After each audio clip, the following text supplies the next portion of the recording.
We got a message today for you, and it's just for you.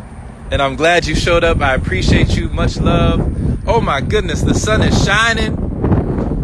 We in perfect timing. Divine alignment.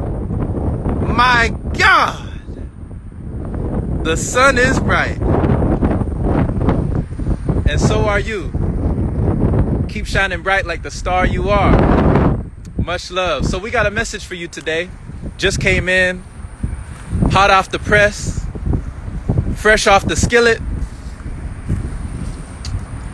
And it's a message on specialization versus generalization.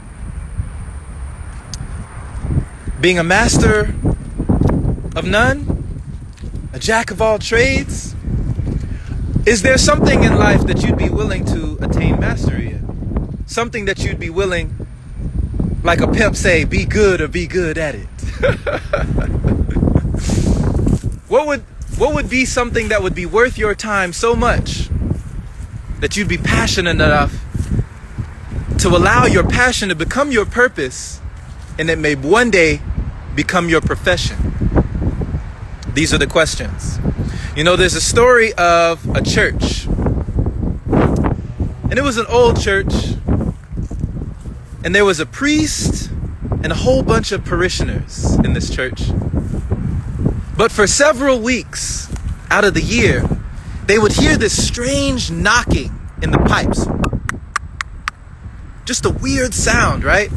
All the time, people walking around hearing this knocking in the pipes, and everybody's going crazy after a while, like, what is this? What is this sound? Where is this coming from? So they called the townspeople, they called the tradesmen, they called the village folk, they called everybody. Nobody could understand or explain where this sound was coming from and what this sound was. Finally, for the sake of their sanity, they were just about to call up the exorcist, right? Come get the exorcist up in here, we need to exorcise the premises. But there was a little girl in the church, and she raised her hand and she said, "Why don't you call my father? You see, my dad's an old plumber. He's been plumbing for 52 years. Maybe he could do something with it. Maybe he could make something shake." So they called up the old plumber.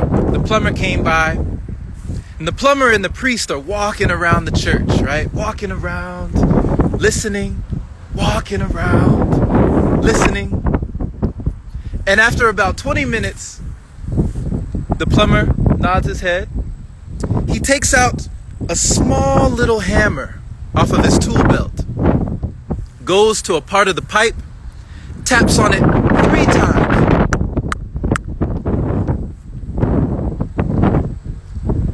And then he tells the priest, "I'll be back in a week. Give me a call." And he leaves, right? He dips out. After a week went by, no more knocking, no more noise. It's quiet as a church mouse. And all the parishioners and the people of the church are happy, they're pleased. The sound is gone. Until 3 days later, the priest gets an invoice. And the bill is $1,000. Now the priest is like, "What? $1,000?" He calls up the plumber like, "Hold up now, what $1,000 for what? All you did was knock 3 times on the pipe and $1,000? The plumber waits, smiles, and says, "You see, it was only $50 for the taps, but it was $950 for knowing where to tap." Did you get that? Did you peep that? $50 for the taps, $950 for knowing where to tap. This is what we mean by generalization versus specialization. So much in my life, I used to be a jack of all trades and a master of none. A Renaissance man, right? I was playing the piano, I was playing basketball, I was playing video games, I was playing around.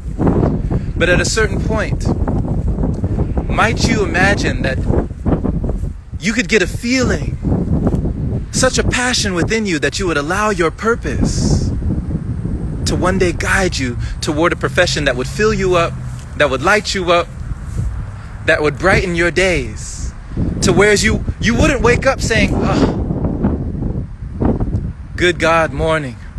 You would say, good morning, God. The day is upon us again. We are here again. A beautiful day it is. What might be worth your mastery in life? For you to say to yourself, you know what? I want to invest my time in this. I want to be sublime in this. I want to see what I find in this. And understand that you will find your calling or your vocation in life when your greatest gladness meets one of the world's greatest needs. There's something within you, and you know what it is. You know who I'm talking. I'm talking to you. There's something inside you that lights you up, gets that fire burning, that yearning for learning. And whatever that is, lean into that a little bit and see what you find. We got a message from the Tao, and the Tao says, to attain knowledge, add things every day. But to attain wisdom, remove things every day. You see, in the pursuit of knowledge, we acquire something. But in the pursuit of enlightenment, we lose something. This is what the difference was with the plumber and everybody else who couldn't understand where that knocking was coming. You see, knowledge was knowing how to tap. Wisdom was knowing where to tap. Come on now. Come on, somebody.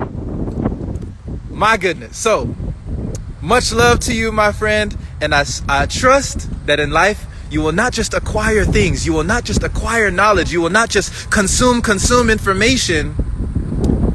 But you will gain wisdom by understanding that wisdom can come by knowing what not to do, knowing where not to tap, right? Knowledge is, okay, I can do these things. I can do this, and this. Wisdom is, I don't have to do any of those things. I can just do this, right? So, some things are very simple, but we'd rather make them hard. Much love to you. Blessings to you. This has been Jerome Shaw, host of the Open Palm Podcast, motivator, meditator, and I'm coming at you live. Even if you're watching this on the replay, I appreciate you. Much love to you. Thank you for listening. Thank you for being in this space. You could have been anywhere, any place. Check out the podcast up there in the bio for you, your listening pleasure, your daily inspiration. Stay blessed, less stressed, and share this with somebody who needs to hear it today. We'll take care till the next episode. Much love to you.